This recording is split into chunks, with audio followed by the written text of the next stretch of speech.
But we'll get straight to it. How excited are you ahead of this massive game on Friday night? Yeah, a semi-final is always a big occasion, and you don't really get bigger than the old firm in that semi-final. So everyone's really excited. We're all confident, and we know we're in a good run of form, so it should be a good game. You talk about your confidence, you're in a good run of form. You could hardly be in a better run of form. I think you've only drawn one game all season, not conceded since the 5th of November, I think. Do you feel that you literally couldn't be in a better place going into this tie? Yeah, I think we're in a really good place. We know we've worked hard to get in this position. It hadn't always been like this at the start of the season. It was tough for us with the transition and the changeover, and the players trying to learn a new way of playing, and it was never just as easy as it is now. But you know, cup games couldn't always just one game. It only takes a moment. That's why we work week in, week out to be consistent and make sure that we're trying to perform day in, day out in training to make sure those performances are consistent on a Sunday. So, we're in a good place. We know that we're confident in how we work, how we structure ourselves, and how we want to perform on a Sunday. I think that comes along with those results, really. Obviously, all that matters is who picks up the trophies at the end of the season. But do you feel about the halfway point that you and your team are currently the team to beat this year? Yeah, I think we have to be. We're sat at the top of the table, 3 points clear. So we're there to be shot at. Everyone's chasing us, and rightly so, because we've put ourselves in that position. But along comes with that is a little bit of pressure of sitting at the top and knowing how to stay there. They sometimes say it's easier to get there, but it's harder to stay there. It's not been that easy to get there. We know there's some very good teams in this league. We've had to put up some very good performances, but we know we're nowhere near done yet, and we know we've still got a long way to go. So the semi-final on Friday's a big test for us, but I think we're ready. Just finally from me, what would it mean to you to lead the team to a final so soon in the season against your biggest rivals? What would that mean to you personally? I think it'd be huge for us. I don't really look at it as just me leading the team, because it's been such a whole group effort. I look at the players and the transition that they've had to come through and take on board all the information that we've been giving them for the past 5 and 6 months, that it's just what they deserve. They're the ones that bring it to life on that pitch. And I've said it time and time again that we're miles ahead of where I actually thought we would be at this moment in time. So, it's all credit to the players. They've got to go out there and bring my way to life, and they've been absolutely doing that week in, week out. And should we get through to a final, it's no more than they deserve. Brilliant, Joe. Thanks. Thank you. Mark? Hi there. You've had a couple of games against Celtic this season, Glasgow Cup and in the league, and they've been tight. Since you came in, I don't want to criticise previous coaches, but your philosophy seems to be a little less rigid, a little more attacking, not so much possession based, but based on letting the women do their jobs. Has that been paying off for you? Have I got that right, or have I got that wrong? Yeah, you're near enough right. We do like to possess the ball as well. It's hard for us to kind of just be one way and one style of playing football. I think that the players that we pick week in, week out bring that structure to life. And we're blessed that we've got a few different players in those positions that we can pick and choose from, just to change that dynamic slightly, bring something different to those positions. You see it, whoever plays in our wide area, that can look very different game in, game out to our opposition and who we're playing against. So, we've got a really good squad. They're really open to a new way of playing, and they've been really excited about the amount of chances that we are creating. And I think when that happens, it's easy to get the buy-in from the players for them to bring it to life and want to play in a way of football that's attractive to watch and to play in. That was a big thing for me coming in at the start of the season. I said, I want the girls to want to play a certain way of football and enjoy playing a certain way of football. And from my perspective, it definitely looks like that, because I see it day in, day out, and they do it to their best of their ability each day. So for me, it's been really nice to see them just take that on board and run with it, really. And would you be able to give us a wee round up on the injury and suspension situation? Have you anybody out for the game?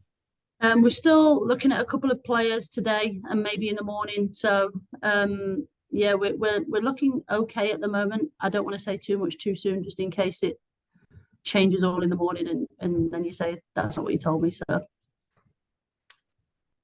Alison, yourself. Hi Joe, how you doing? I am. I was just wondering how, if anything at all, if your preparations are altered by the fact that Celtic have a new coach coming in. It's obviously like a slight unknown element to the game. Yeah, I think that's the biggest thing for us is we always work on us and we always work on what we're going to do to hurt the opposition and use our threats. We always look at the opposition and give them, all the respect in the world. We do. As it happens, we've had a day less to work this week, but really hasn't changed any of our plans and our processes that we do. We're still going through the same routines and we still give Celtic, the respect they deserve. But as ever, we're just looking at what we can do and use our strengths to hurt them. We know that it's really a bit of an unknown that, we're not sure if she could come in and change things straight away. She could keep things exactly the same. So again, if we was to look too much into Celtic and what they could potentially do, we could turn up and it be the complete opposite. So, the one thing we can control is us, and that's something that we've been really focusing on this week.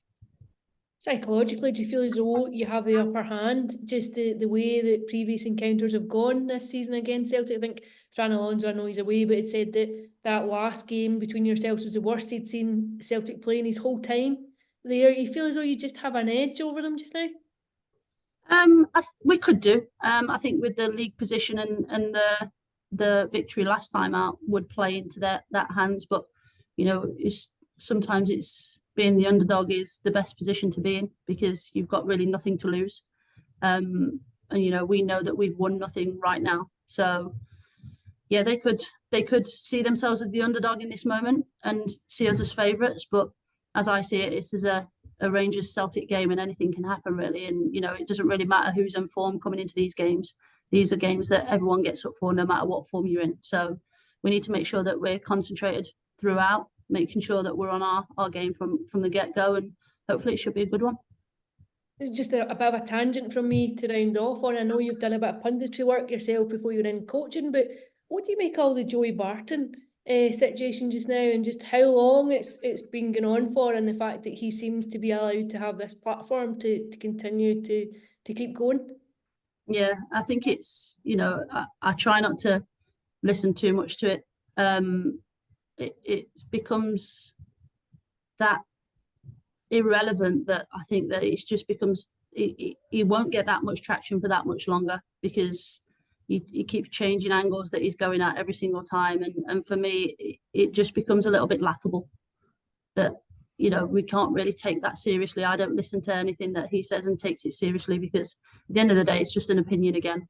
And we apparently shouldn't have opinion on men's football anyway. So, it's an opinion on that, which for me, again, is laughable. So I think that we need to, just concentrate on probably ignoring any negativity that comes along with aimed at females in football, because we've made such great strides that I think if we give him any traction and any more airtime, that it's just feeding into exactly what he wants.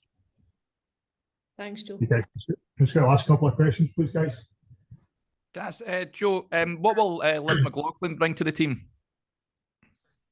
Well, Liv's a great, exciting little player. I think that she's got a lot of energy. She's got a lot of talent. She wants to learn.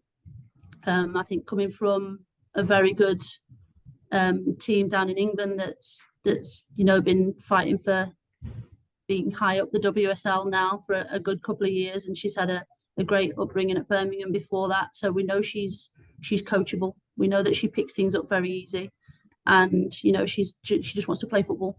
At the end of the day, she's got a lot of talent. And yeah, I think it'd be a good platform for Liv to come up here and perform. Joe, hi, good afternoon. Can I just ask something very quickly? The importance of Jane Ross tomorrow could be really important. Her awareness and her prowess in the penalty area. So quickly in the back of 5 goals last weekend.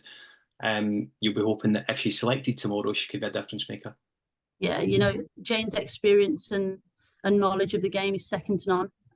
I think just having her in and around the squad alone is a boost for us. And I think opponents will look at it and go, she's back and fighting on form as typical Jane Ross. You know, everybody knows that she scores goals and only needs half a chance, and it is a goal. So, you know, just having that in the opponent's heads is a win for us straight away, should you say. So, yeah, I've no doubt that, you know, Jane produces week in, week out. She's been out for 16 to 18 months and comes back and she's nearly on double figures already. So that says enough about Jane, really.